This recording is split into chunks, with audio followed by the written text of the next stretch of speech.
প্রিয় দর্শক, আপনাদের সবাইকে আমন্ত্রণ জানাচ্ছি এনটিভির স্বাস্থ্য বিষয়ক নিয়মিত আয়োজন স্বাস্থ্য প্রতিদিন অনুষ্ঠানে। আপনাদের সাথে আছি আমি ডাক্তার সাদিয়া ফাতেমা কবির। দর্শক, আমরা যে বিষয়টি নিয়ে আলোচনা করব তা হলো লিভার রোগের সার্জিক্যাল চিকিৎসা। এই বিষয়ে আলোচনা করার জন্য আমাদের স্টুডিওতে উপস্থিত আছেন এই বিষয়ের একজন বিশেষজ্ঞ চিকিৎসক। চলুন পরিচিত হয়ে আমাদের আজকের অতিথির সাথে। ডাক্তার বিধান সি দাস 1966 সালের ফেব্রুয়ারিতে কুমিল্লা জেলায় জন্মগ্রহণ করেন। তিনি 1992 সালে ঢাকা মেডিকেল কলেজ থেকে এমবিবিএস ডিগ্রি অর্জন করেন। এরপর তিনি চিকিৎসা বিজ্ঞানে উচ্চতর পিএইচডি ডিগ্রি লাভ করেন। বর্তমানে তিনি বঙ্গবন্ধু শেখ মুজিব মেডিকেল বিশ্ববিদ্যালয়ে সার্জারি বিভাগের সহযোগী অধ্যাপক হিসেবে কর্মরত আছেন। আপনাকে আমন্ত্রণ জানাচ্ছি আমাদের অনুষ্ঠানে। ধন্যবাদ স্যার, আমরা আজকে আলোচনার বিষয় যেহেতু নির্ধারিত হয়েছে যে লিভার রোগের সার্জিক্যাল চিকিৎসা, আমি একটু প্রথমেই জানতে চাইবো যে লিভারের কোন কোন রোগের ক্ষেত্রে সার্জিক্যাল চিকিৎসাকে আপনারা গুরুত্ব দেন?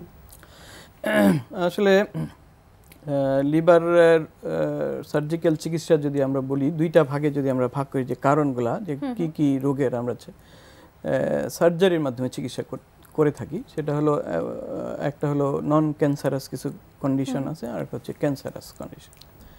তো নন ক্যান্সারাস যে কন্ডিশনগুলো, সেই কন্ডিশনগুলোর মধ্যে সিম্পল সিস্ট আমরা বলি, যে কোনো কারণে যদি লিভারে পানি জমে সেটাকে সিস্ট বলা হয়, এবং সেটাও যদি খুব বড় হয়, কোনো প্রেশার সিমটম করে, আশেপাশের অর্গানকে বাধা দেয়, চাপ চাপ চাপ দিয়ে ব্যথা এসব সিমটম করে, তাহলে আমরা ওগুলো অপারেশন করতে পারি। আরেকটা হলো যে প্যারাসাইটিক ইনফেকশন, হাইডাটিস সিস্ট নামে একটা প্যারাসাইট থাকে যেখানে এরকম সিস্টিক লিশন করতে পারে, সেগুলা অপারেশন করে চিকিৎসা করতে হয়।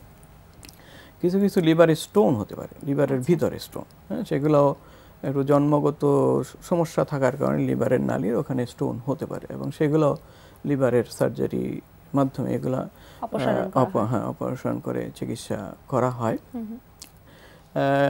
আর হলো কিছু ক্যান্সার জনিত সমস্যা আছে, যেগুলো আমরা বলি যে প্রাইমারি লিভার ক্যান্সার, মানে লিভারের মধ্যেই ক্যান্সার হবে। আরেকটা হলো যে অন্য কোনো জায়গার থেকে অন্য কোনো ক্যান্সার, যেমন পাকস্থলীর cancer, colon cancer, breast cancer, এগুলা লিভারের মধ্যে আয়সা জমা হতে পারে, সে বিস্তৃতি লাভ করতে পারে, সেখানেও ক্যান্সারের চিকিৎসা করা হয় লিভার অপারেশনের মাধ্যমে। আচ্ছা, এগুলা এরকম আরও কিছু ইন্ডিকেশন আছে। আচ্ছা আচ্ছা স্যার, এটা তো আপনি বললেন যে অপারেশনের যে সিমটমগুলো বা রোগীরা সাধারণত কি ধরনের সমস্যা নিয়ে আপনাদের কাছে আসে লিভার রোগের? লিভার রোগের যেটা ক্যান্সার যদি আমি বলি, আসলে প্রথম দিকে তেমন কোনো সমস্যা থাকে না, আচ্ছা, কোনো সিমটম থাকে না। যদি অনেক সময় রোগী অন্য কোনো কারণে, মনে করেন যে আলট্রাসোনোগ্রাম করলো পেটের অন্য কোনো ব্যথার কারণে, সেই ক্ষেত্রে লিভারে আপনার ছোটোখাটো স্পট নিয়ে আসতে পারে, এটা হলো ইনসিডেন্টাল ডায়াগনোসিস বলি, এবং সেটাও একটা টিউমার নিয়ে প্রাথমিক স্টেজে আসতে পারে। প্রথম কথা হচ্ছে যে কোনো প্রাথমিক অবস্থায় কোনো সিমটম ওদের থাকে না। আর দ্বিতীয় কথা হলো যে অন্য কোনো কারণে যদি এরকম লিভার পেটের আলট্রাসোনোগ্রাম করা হয় তাহলে ধরা হয়। আর যখন উপসর্গ নিয়ে আসে তখন এটা অনেকটা অ্যাডভান্স স্টেজ হয়ে যায়, যেমন ব্যথা নিয়ে আসতে পারে, পেটের ব্যথা, ক্ষুধা মন্দা, স্বাস্থ্যহানি, হ্যাঁ, ওজন কমে যাওয়া, হ্যাঁ, অনেক সময় আরও বেশি যদি হয় পেটে পানি চলে আসা, এই মানে জন্ডিস হওয়া, হ্যাঁ, এইগুলা কারণ নিয়ে লিভারের ক্যান্সারের রোগ নিয়ে ওরা আসতে পারে আমাদের কাছে। স্যার, কোন রোগীগুলোর ক্ষেত্রে আপনারা লিভার রোগের যে সার্জারির দিকে এগিয়ে যান? হ্যাঁ, সেটা হলো যে প্রাইমারি ক্যান্সার বললাম, যদি একটা ছোট একটা টিউমার থাকে একটা লোবে, অথবা 2-3টা টিউমার, যে কোনো একটা লোব অথবা সেগমেন্ট একটা পোর্শন থাকে, তখন ওই পোর্শনটা আমরা কেটে যদি ফেলে দিই তাহলে বাকি লিভারটা দিয়ে সে বাঁচতে পারবে। এবং বলা হয় যে লিভারের যদি নর্মাল লিভার থাকে, ব্যাকগ্রাউন্ড লিভার, নর্মাল লিভারের যে আমরা যদি 2/3 মতো কেটে ফেলে দিই, বাকিটা দিয়ে জীবন সম্ভব। ওটা 1.5 সপ্তাহ থেকে 1.5 মাস থেকে 2 মাসের মধ্যে ওটা রিজেনারেট হয়ে যায়, বড় হয়ে যায়, সেটা করা সম্ভব। তবে যদি ব্যাকগ্রাউন্ড লিভার যদি ডিজিজ কিছু থাকে, যেমন সিরোসিসের কথা বলি, ক্রনিক হেপাটাইটিসের কথা বলি, সেই ক্ষেত্রে হয়তো আপনার অতটা বড় অপারেশন করা যাবে না। তখন আমরা ওই লিভারের ছোট সেগমেন্ট হয়তো কেটে নিয়ে আসলাম, অথবা অন্যান্য কিছু আধুনিক যন্ত্রপাতি আছে যেগুলো দিয়ে টিউমারটাকে পুড়িয়ে দেওয়া যায়, কম্প্রোমাইজ করা যায় সেগুলো। এবং এটা হলো প্রাইমারির কথা বললাম। সেকেন্ডারি যেটা অন্য জায়গা থেকে আসে, সেটাও যদি একটা লোবে থাকে, একটা সেগমেন্টে থাকে, কোথায় থাকে, সেজন্য বলছি যে প্রাথমিক অবস্থায় যদি আসে তাহলে এগুলো অপারেশন করা সম্ভব। এটা একটা। আর একটা হলো যে লিভার, যে সার্জারির কথা যেহেতু বললেন, যে আমরা টোটাল লিভারকে কেটে ফেলতে পারি, ফেলে ওটাকে আরেকটা নতুন লিভার দিয়ে ট্রান্সপ্লান্ট করতে পারি, ওটাকে বলে লিভার ট্রান্সপ্লান্ট। এগুলা আমরা ওই যে বলি যে লিভার সিরোসিস যদি হয়, বিশেষ করে বি ভাইরাস, সি ভাইরাস দিয়ে, যখন এগুলো ক্রনিক লিভার দিয়ে, আবার অনেক সময় অ্যালকোহল এর কারণে সিরোসিস হতে পারে, এগুলা কারণ যদি হয় তখন এন্ড স্টেজ লিভার দিয়ে, মানে এর আর কোনো ফাংশন নাই, প্রতিকার নাই, তখন আপনাকে এই লিভারটাকে তুলে ফেলতে হবে। তুলে ফেলে আপনার যদি পাওয়া যায় ডোনার লিভার, বিভিন্ন সোর্স থেকে পাওয়া যেতে পারে, বিশেষ করে লিভিং ডোনার বলি, ডিসিজ লিভার বলি, আমরা মৃত ব্যক্তির কাছ থেকে আনতে পারি, আইনে যদি লাগাই দিতে পারি, তাহলে ওগুলা এটাও একটা সম্ভব। এটা একটা লিভার সার্জারির মধ্যে পড়ে, বা লিভার চিকিৎসার মধ্যে পড়ে আর কি হিসেবে বলা যায়। স্যার, একটু জানতে চাইবো যে এই যে ধরনের রোগীদের কথা আপনি বলছেন, এনাদের ক্ষেত্রে কি কি, মানে আপনি কি বলবেন তাদের জন্য, আপনার কি পরামর্শ থাকবে? পরামর্শ হলো, যেটা আমাদের মেজর প্রবলেম এখন, সেটা হলো আমরা hepatitis B virus, hepatitis C virus, এখন দেখবেন যে কিছু রোগী এখন আছে আমাদের, বিশেষ করে এগুলা কেন ডায়াগনোসিস হচ্ছে তাড়াতাড়ি, ইয়াং ছেলে পেলে এগুলা যারা বিদেশ যেতে চায় তাদের একটা স্ক্রিনিং প্রসেসে, কারণ বিদেশে আপনার এই বি ভাইরাস যদি পজিটিভ থাকে, সি ভাইরাস পজিটিভ থাকে, তখন ওদেরকে ভিসা দেওয়া হয় না। কারণ হচ্ছে কি, কারণ এগুলো হচ্ছে কমিউনিকেবল ডিজিজ, এগুলো একজন রোগীর থেকে আরেকজনের কাছে যেতে পারে, পৌঁছে যায়। সেই জন্য ও যে দেশে যাবে ওদের একটা পার্ট থাকে যে এসব রোগাক্রান্ত রোগীকে যদি আমাদের দেশে পাঠানো হয় তাহলে ওরা ছড়াতে পারে। তো আমাদের দেশে যেহেতু এগুলা রোগ আছে, এটা ওয়ার্ল্ড ওয়াইড সব জায়গায় আছে, আমাদের দেশেও সেভাবে আছে, তো সেগুলার পরামর্শ হলো যে আমি এগুলার কিছু রোগের প্রতিষেধক আছে, যেটা বি ভাইরাস স্পেশালি, যেগুলা বাংলাদেশ সরকার এখন যে ইপিআই যে প্রোগ্রাম আছে, এক্সপেন্ডেড বা ইউনিভার্সাল প্রোগ্রাম আছে ইমিউনাইজেশনে, সেটার সাথেও বি ভাইরাস প্রতিষেধক কিন্তু দেওয়া হচ্ছে। সেগুলিতে হয়তো কমে আসছে, এটা একটা, তাহলে প্রতিষেধকগুলো নিতে হবে। এক, দুই নম্বর কথা হচ্ছে মায়ের থেকে যে মায়ের ভাইরাস থাকে, বি ভাইরাস থাকে, সি ভাইরাস, তাদের বাচ্চাদের মধ্যে যেতে পারে। তো সেই ক্ষেত্রে যারা ডাক্তারের শরণাপন্ন হন পরামর্শ নেওয়ার জন্য, বিশেষ করে গর্ভবতী অবস্থায়, ওনারা বলে দেন যে মায়ের বি ভাইরাস আছে সেটা বাচ্চা যাতে না যায়, তাহলে একটা ইনজেকশন দিয়ে ইমিউনোগ্লোবিন দেওয়া হয় বাচ্চা ডেলিভারি হওয়ার পর। সেভাবে বাচ্চাটাও মানে রক্ষা পায় বি ভাইরাস থেকে। এটা একটা।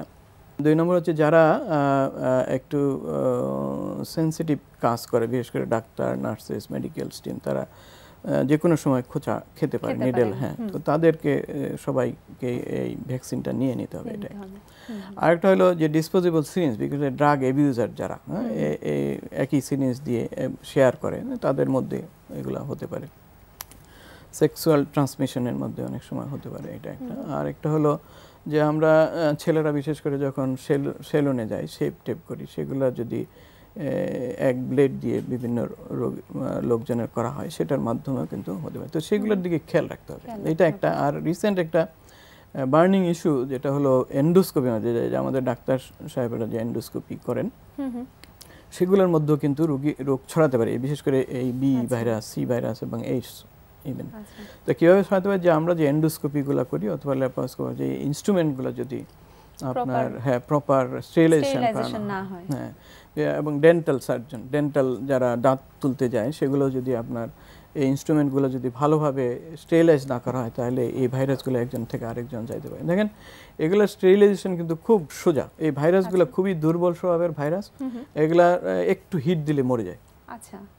এটা হচ্ছে মানে এগুলো এত আসার কথা, এগুলো এত ভিরুলেন্ট ভাইরাস, কিন্তু এটাকে যদি একটু হিট দেন তাহলে এগুলো মরে যায়। তো সেই জন্য আমাদের একটু সচেতন হলো যে আমরা যে এন্ডোস্কোপিটা করব সেটা ইন বিটুইন ইউজ, ওকে ভালোভাবে মানে স্টেরিলাইজ করা দরকার, মানে সাবসিকুয়েন্ট যে পেশেন্টকে আমরা করবো সেটা। এটা এখন গ্রামে গঞ্জে বিভিন্ন জায়গায় করা হচ্ছে, হ্যাঁ, সেগুলা স্টেরিলাইজেশন মেনটেন করা হয় কিনা বা হ্যাঁ নিশ্চিত করা আমার মনে হয় দরকার, এবং সেগুলো একটা potential source for spreading this source of disease. আচ্ছা স্যার, লিভারের যেহেতু সার্জিক্যাল চিকিৎসা নিয়ে আমরা কথা বলছি, একটু জানতে চাইবো যে কোন কোন ক্ষেত্রে লিভারের সার্জিক্যাল চিকিৎসাগুলো করা যায় না, বা কোন ধরনের রোগীর ক্ষেত্রে আপনারা করতে অপারগ? টিউমার যদি সারা লিভারে ছড়িয়ে থাকে, দুইটা লোব আছে, মেইন লোব আর কি, আরও ছোটো ছোটো লোব তো আমরা 8টা 9টা ভাগে ভাগ করতে পারি। দেখা গেলো যে মাল্টিপল জায়গায় যদি টিউমার থাকে তাহলে এই লিভার ইভেন ট্রান্সপ্লান্ট করা যায় না। তবে ট্রান্সপ্লান্টেরও ইন্ডিকেশন আছে যে একটা মানে একটা সাইজ আছে যে 5 সেন্টিমিটার বেশি অথবা 3টা টিউমার 5 সেন্টিমিটার সাইজ কম, তাহলে আপনি করতে পারবেন। বলা হয় যে ছোট অবস্থায় যদি থাকে তাহলে সেটা লিভারের মধ্যেই থাকে, অন্য জায়গায় ছড়ায় না, সেজন্য আপনি ওই লিভারটা উঠে যদি একটা নতুন দিতে পারেন তাহলে ওটার চিকিৎসা হয়ে গেল। কিন্তু যখনই এটা মাল্টিপল হয়, বড় সাইজ হবে, তখন আর করা যায় না। আবার যদি ওটা ছড়িয়ে ছিটিয়ে থাকে অন্য জায়গায়, মানে পেটের ভিতরে ছোট ছোট বিভিন্ন জায়গায় ছড়াতে পারে, লিম্ফ নোড বলি আমরা, লসিকা গ্রন্থি, সেগুলো যদি ছড়িয়ে যায় তখন সেক্ষেত্রে সম্ভব না। আচ্ছা স্যার, আপনাকে অসংখ্য ধন্যবাদ আমাদেরকে গুরুত্বপূর্ণ তথ্য জানানোর জন্য। আপনাকেও ধন্যবাদ। প্রিয় দর্শক, জেনে নিলাম লিভারের সার্জিক্যাল চিকিৎসা সম্পর্কিত বেশ কিছু গুরুত্বপূর্ণ তথ্য। আশা করি আপনাদের উপকারে আসবে। আজকে শিশুদের ব্যায়ামে আমরা ইউজ করব টিআরএক্স। টিআরএক্সের আগেও আমরা একটা ব্যায়াম দেখেছি, আজকে আমরা টিআরএক্সে দেখব পুশ আপ।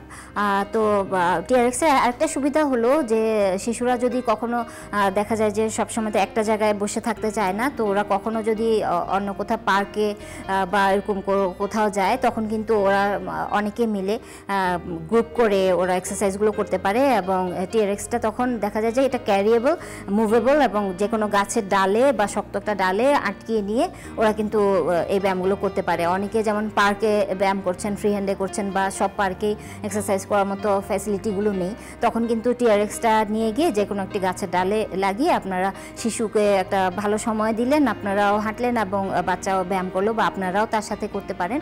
সব ধরনের ব্যায়ামগুলোই এতে করা যাবে, তো এটা একটা সুবিধা। তো পাশাপাশি আরেকটা হলো যে আমরা বলেছি যে এতে রিংয়ের যে কাজগুলো হয়, রিংয়ের ব্যায়ামগুলো করলে যেমন দেখা যায় যে শিশুর লম্বা হওয়াতে হেল্প করে, এখানে লম্বা হওয়ার কাজটাও হবে এবং তার মাসল অ্যাক্টিভেশন সেটাও হবে, এবং যেহেতু এটা যে কোনো জায়গায় করতে পারে, ওর পছন্দ অনুযায়ী ওর পার্টিতে বা কোথাও, এবং গ্রুপ করে ওরা এই ব্যায়ামগুলো করতে পারবে। তো এখানে আমাকে আজকে দেখাবে পুশ আপ, এবং এটা দেখাবে আমাদের ছোট্ট বন্ধু লিও। ওকে লিও, ইয়েস, হাইটটা একটু ওর সাইজ মতো সেট করে নিতে হবে। And Leo, go. 1 4 times 2 3 and last one 4. Okay, fine, thank you, nice. ওকে, তো এখানে যখন তুমি করতে যাচ্ছিলে তখন তোমার কাছে খুব বেশি কষ্ট কি মনে হচ্ছিল, ব্যালেন্স রাখা নাকি নিচে যাওয়াটা?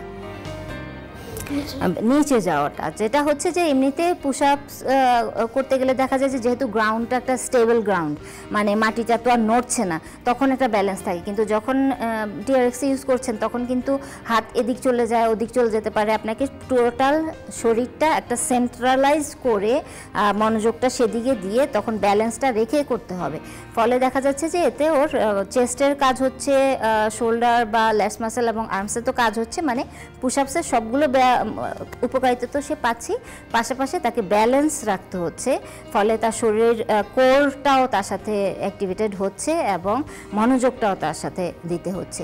তো এটা কিছুটা কম্পারেটিভলি আমাদের অন্য ব্যায়ামগুলো হচ্ছে কিছুটা কঠিন, তো এটা বুঝে শুনে আপনার বাচ্চার ক্যাপাসিটি বুঝে আপনাকে শুরু করতে হবে। এবং যাদের জয়েন্ট হাতের কোনোইতে বা জয়েন্টে এখানে শোল্ডারে কোনো রকম ইনজুরি আছে, তারা ইনজুরিটা সারার পরে তারপর চেষ্টা করবেন, ইনজুরি সহই এটা বাচ্চাকে করতে দিবেন না, ওই সেফটি মেজারটা আপনাকে নিয়ে রাখতে হবে। প্রিয় দর্শক, বয়ঃসন্ধিকালীন শিশুদের ক্ষেত্রে খাদ্যাভ্যাস কেমন হওয়া উচিত, চলুন সে সম্পর্কে জেনে নিই একজন পুষ্টিবিদের কাছ থেকে। মানুষের জীবনের প্রত্যেকটা বয়সই কিন্তু খুব গুরুত্বপূর্ণ, কিন্তু সবথেকে আমাদের শরীর বাড়ে কৈশোর বা পিউবার্টিতে, আমরা যাকে টিনেজ বলি। 11 বছর থেকে মেয়েদের ক্ষেত্রে 15 বছর, ছেলেদের ক্ষেত্রে 17 বছর।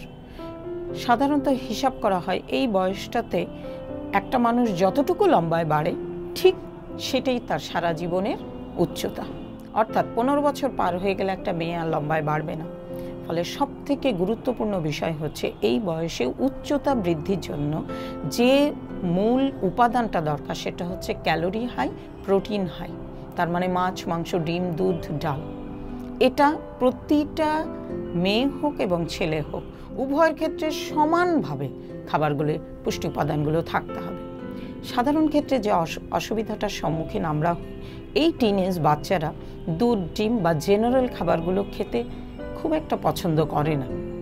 তো যদি এরকম হয়, ধরেন কোনো একটা বাচ্চা দুধ খেতে চাচ্ছে না, আমি তার সঙ্গে যদি সামান্য অন্য কোনো খাবার মিলিয়ে দিই, যে একজনের দুধের গন্ধ সহ্য করতে পারছে না, আমি দুধটাকে বোরহানি করে দিলাম, দই করে দিলাম, ছানা করে দিলাম, দুধের খাবার তৈরি করে দিলাম, যে কোনো ফর্মেই হোক, সেই পিউবার্টি পিরিয়ডে খাবারের এই চাহিদাটা পূরণ করতেই হবে।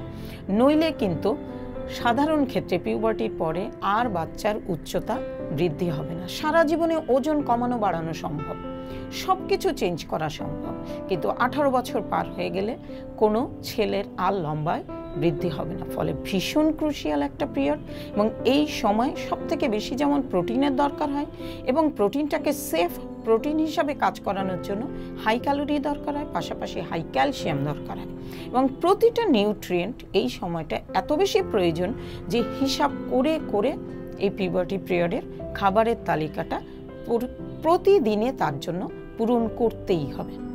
সেই ক্ষেত্রে যে জিনিসটা পাশাপাশি দরকার সেটা হচ্ছে তার শারীরিক পরিশ্রম, অর্থাৎ এক্সারসাইজ যেটাকে আমরা বলি। ধরেন আপনার বাচ্চা বয়স অনুপাতে উচ্চতা কম আছে, ধরি একটা মেয়ের বয়স আছে 13 বছর, কিন্তু সে উচ্চতায় আছে 11 বছরের, তার মানে সে 2 বছরের ডেফিসিয়েট আছে। এখন এই উচ্চতাটা আমাকে বাড়াতে হবে কিভাবে? পাশাপাশি তাকে পরিশ্রম অর্থাৎ ব্যায়াম করতে হবে কিছু নির্দিষ্ট, এবং প্রতিদিনের খাবারে হাই প্রোটিন হাই ক্যালসিয়াম থাকতে হবে, এবং এই প্রোটিনটাকে সেভ করার জন্য তার ক্যালোরি ঠিক রাখতে হবে। ক্যালোরি ঠিক রাখতে হলে কি করতে হবে? তাকে তার কার্বোহাইড্রেটের পরিমাণটা ঠিক রাখতে হবে। সাধারণত এখনকার পিউবার্টি পিরিয়ডের সব থেকে বড় ক্রুশিয়াল বিষয় হচ্ছে তারা ভাত খেতে চায় না, জেনারেল খাবার খেতে চায় না, তারা ফাস্ট ফুডের প্রতি অনেক বেশি ফন্ডা। এটাতে যে জিনিসটা হয়, ফ্যাট খাবার আসার কারণে, জাঙ্ক ফুড আসার কারণে তাদের ওয়েট বেড়ে যাচ্ছে, উচ্চতা বাড়ছে না। তো মাদের প্রতি আমার অনুরোধ, প্রত্যেকের প্রতি, যে আপনারা আপনাদের বাচ্চাদের প্রত্যেকটা বয়সকে অত্যন্ত গুরুত্বপূর্ণ, শুধু একটা বাচ্চাকে সিকিউরড লাইফ বা খাবারের জন্য খাবার দেওয়া না, তার কি খাবার দরকার, কোন বয়সে দরকার, কতটা দরকার, এটা অবশ্যই আপনাদের একজন পুষ্টিবিদের সঙ্গে কথা বলে ঠিক করে নেওয়া উচিত, এবং আপনার বাচ্চা সবসময় স্পেশাল। প্রিয় দর্শক, এবারে থাকছে আপনাদের জন্য আমাদের আজকের হেলথ টিপস। শুকনা কিংবা মোটা যে কারোরই রক্তে কোলেস্টেরল বাড়তে পারে, তাই বয়স বাড়ার সাথে সাথে চেক আপ করে দেখে নিন রক্তে কোলেস্টেরলের মাত্রা স্বাভাবিক আছে কিনা। প্রিয় দর্শক, আমাদের অনুষ্ঠান সম্পর্কে যদি আপনার কিছু জানার থাকে বা আমাদের অনুষ্ঠান সম্পর্কে আপনার যে কোনো মতামত বা পরামর্শ লিখে পাঠাতে পারেন এই ঠিকানায়। প্রযোজক স্বাস্থ্য প্রতিদিন, এনটিভি, বিএসসি ভবন, 7 তলা, 102 কাজী নজরুল ইসলাম এভিনিউ, কারণ বাজার, ঢাকা 1215।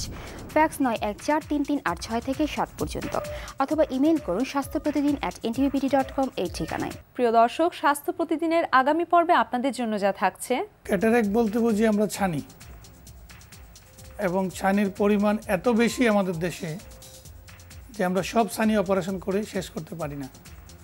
নতুন যেগুলো হচ্ছে এগুলোই পারি না, পুরাতন যেগুলো বসে আছে ওগুলোর নাম হলো ব্যাকলগ। যাদের কাছে আমরা এখনো যাওয়ার কোনো সুযোগই পাচ্ছি না, যে আমি তাকে ছানি অপারেশন করে দিব, এই সুযোগ আমার নাই। এই সুযোগ, এটার নাম হলো ক্যাটারাক্ট ব্যাকলগ। প্রিয় দর্শক, বিশ্বের যে কোনো প্রান্ত থেকে যে কোনো সময় আপনার প্রিয় স্বাস্থ্য প্রতিদিন অনুষ্ঠান দেখতে ভিজিট করুন আমাদের পূর্ণাঙ্গ ওয়েব পোর্টাল www.ntvbd.com। দর্শক, আজ এ পর্যন্তই। সবাই ভালো থাকুন, সুস্থ থাকুন, এনটিভির সাথেই থাকুন।